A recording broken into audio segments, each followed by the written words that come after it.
Namaste, Atmiya Yogamitras.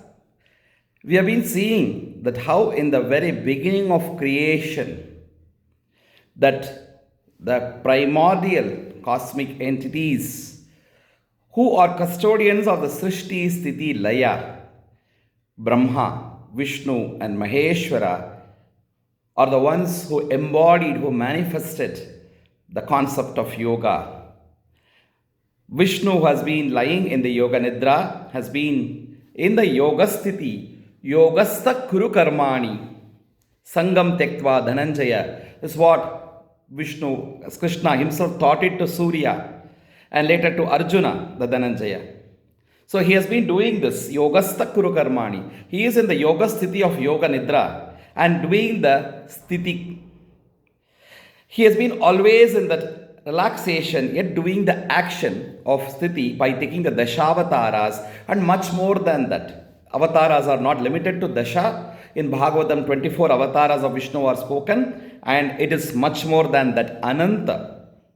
Similarly, we saw that Brahma, who emerged out of this Vishnu's Nabhi, who turned all the four sides around to look for what to do, who got the four faces and the four arms, who started emanating the four Vedas from four of his four faces, who did the sankalpa for the creation right by being there in the Samadhi Sthiti, the Yoga Sthiti, Dhyana Sthiti.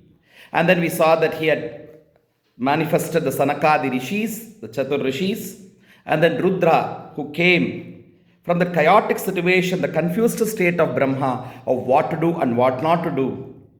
And then who, on the advice of Vishnu, sat down and meditated and became the Yogishvara, Dakshinamurti, teaching the Jnana Yoga, the Vedas, in Maunam to Sanakadi Rishis. After seeing all those, we also had seen how Yogeshwara, Krishna in the form of his Srimad Narayana, Vishnu, taught yoga in the beginning itself to Vivaswan Surya Deva.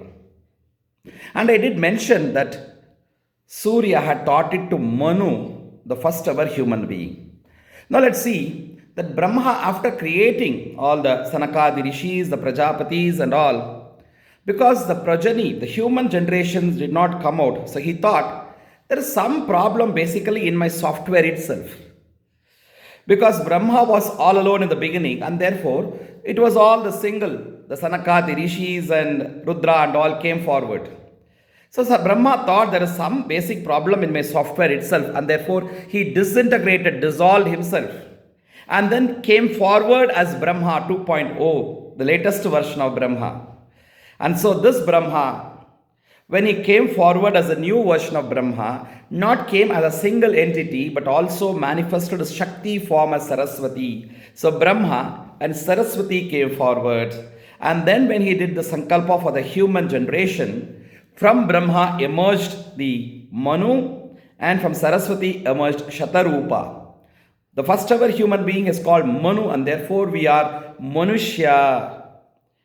Even in English, you see it's man or human, woman, all have come from the word Manu, right?